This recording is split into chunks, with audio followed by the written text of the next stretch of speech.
नमस्कार दोस्तों। अमेरिका ने एक बहुत ही बड़ा कदम उठाते हुए दुनिया के 75 देशों के नागरिकों के लिए इमिग्रेंट वीज़ा कोई प्रोसेसिंग को अनिश्चित काल के निलंबित सस्पेंड कर दिया है। इस फैसले का सबसे बड़ा असर हमारे पड़ोसी देश पाकिस्तान, बांग्लादेश और अफगानिस्तान पर पड़ रहा है।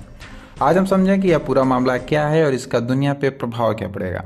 अमेरिका की डिपार्टमेंट ऑफ स्टेट ने घोषणा की है कि 21 जनवरी से 75 देश के नागरिकों को इमिग्रेंट वीज़ा नहीं दिया जाएगा। ध्यान देने वाली बात यह है कि यह सस्पेंशन अनआइडेंटिफाई है, यानी अनिश्चितकालीन के लिए किया गया है, यानी यह कब तक रहेगा इसकी कोई सीमा तय नहीं है। इन 75 देशों की सूची में अफ्रीका, एशिया, मिडिल ईस्ट और लैटिन अमेरिका के कई देश शामिल हैं।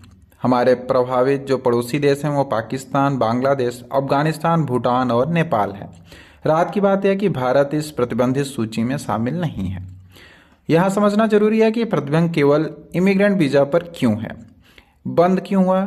जो वीज़ा जिससे लोग क्या करते हैं, अमेरिका में अस्थायी रूप से रह सकते हैं, जैसे कि green card, family based immigration, employment based immigration और डाइवर्सिटी वीज़ा।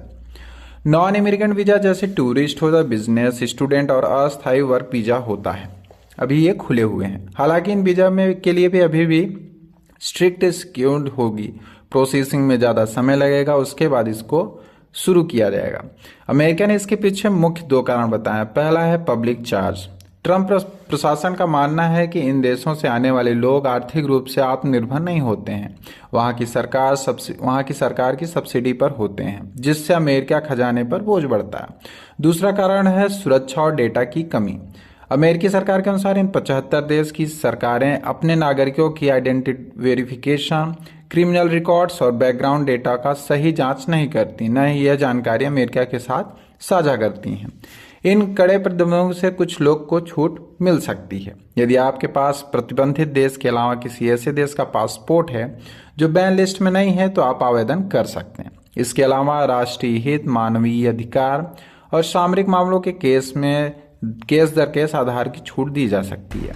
विशेषज्ञों का मानना है कि इस फैसले में अमेरिका और प्रभावित देशों के बीच राजनयिक तनाव, डिप्लोमेटिक स्ट्रेन बढ़ रहा है। अमेरिका की छवि एक इमिग्रेंट फ्रेंडली देश से बदलकर अब एक ऐसे देश बन रही है जो आर्थिक योगदान की मानवीय आधार के ऊपर रखा है। भविष्य में इमिग्रेंट वीजा के लिए इनकम, स्टेट, हेल्थ एक्सपेक्टेशन जैसे मानकों को बहुत कड़ी जांच की जाएगी। इमिग्रेशन की दुनिया यह बहुत बड़ा बदलाव है। आगे के अपडेट के लिए जुड़े रहिए। धन्यवाद।